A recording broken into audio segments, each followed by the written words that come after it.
नमस्कार बंधुरा बांगाली गृहकथा चैनेले सबाइके स्वागत।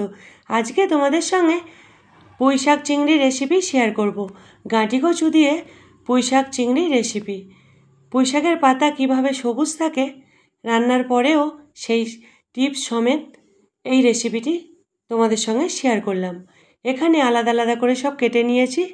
पुई शाकेर पाता, डाँटी और कचुरमुखी आलू, एक छोटो साइजेर आलू निয়েছি, 500 ग्राम पुई शाक और कचुरमुखी आछे 350 मतो। चिंगड़ी माछ ऊपर थेके कालो शिरा फेले भालो करे केटे धुए परिष्कार करे निয়েছি। लवण हलुद मिशिए 10 मिनट रेस्टे रेखेছিলাম। कड़ाईते सर्षेर तेल दिए चिंगड़ी माछगुलो भेजे नेब।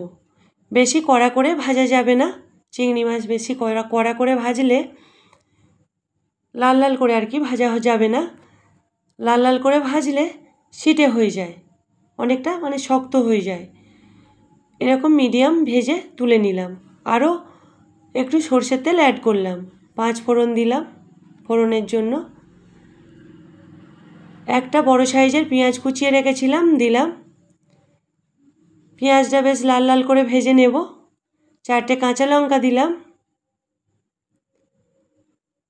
আর 1 চামচ হলুদের গুঁড়ো দিয়েছি। কেটে রাখা কচুরমুখী আলু দিয়ে কিছুক্ষণ ভেজে নেব। পুঁই শাকের ডাঁটিগুলোও দিয়ে দিলাম। অনেকটা সময় লাগে সিদ্ধ হতে পুঁই শাকের ডাঁটা, ওই জন্য একসাথে কষিয়ে নেব। পরিমাণ মতো লবণ দেব, দিয়ে একটু কষিয়ে হাফ কাপ পরিমাণ জল দিয়ে ঢাকা দিয়ে রেখে দেব।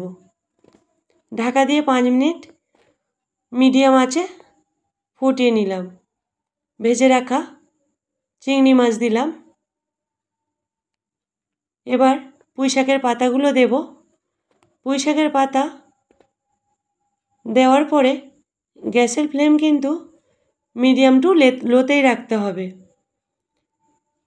আর হলুদের গুঁড়োটা দিতেই হবে পাতা সবুজ থাকার জন্য।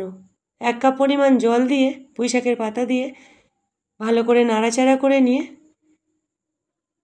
ঢাকা দিয়ে 2 মিনিট ফুটিয়ে নেব। তার আগে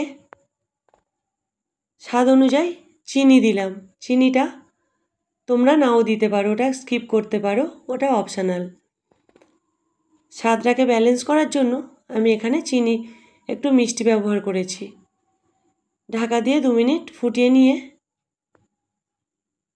আমাদের পুঁই শাক চিংড়ি রেসিপি রেডি। গাঁটি কচু দিয়ে পুঁই শাক চিংড়ি রেসিপিটি কেমন হয়েছে কমেন্টে তোমরা জানিও। কতটা সবুজ আছে পাতাগুলো তোমরা দেখেই বুঝতে পারছো। এইভাবে একবার ট্রাই করে দেখো। যদি ভিডিওটি ভালো লাগে লাইক কমেন্ট শেয়ার করে দিও।